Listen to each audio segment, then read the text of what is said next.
Hey, how you doing? Um, I like to do my mailbag stuff, and sometimes videos are the easiest.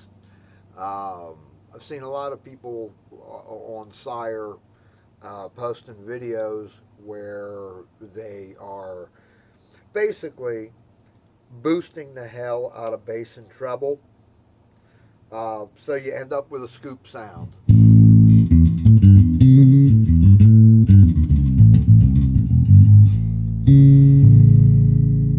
Now, I mean that's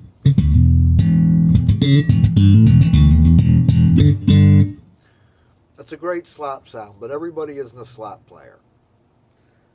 I'm not a slap player, uh, except for the first Friday of every month. Um, but I want to talk about the mid-range control because the mid-range does so much with it set at the detent. Okay,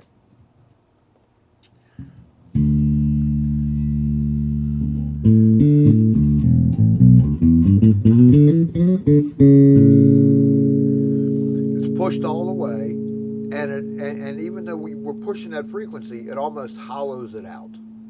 Um, Head to the top of the frequency.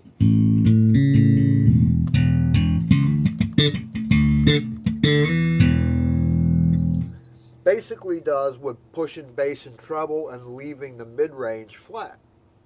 Okay, but now comes my favorite part. Um, those of you that are either around my age or love music from the 60s and 70s and whatnot like that, there was a certain bass tone that was there.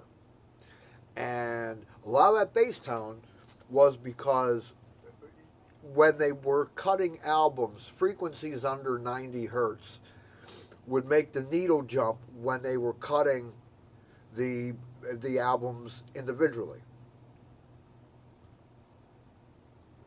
So there really weren't any frequencies below 90.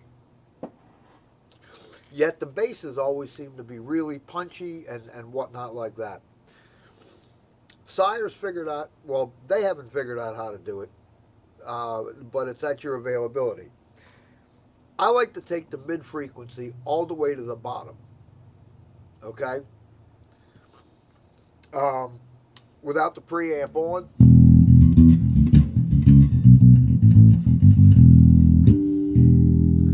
all there. Now, push that low mid frequency.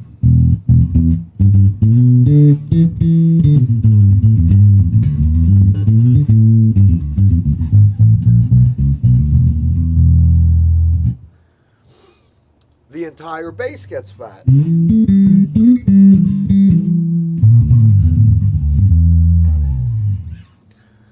So, if you think you need, excuse me, a 60s jazz bass, early 70s jazz bass to get that tone, it's available right here on the V7.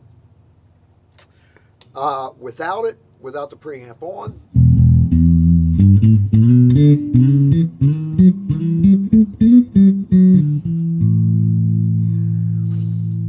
it's very even.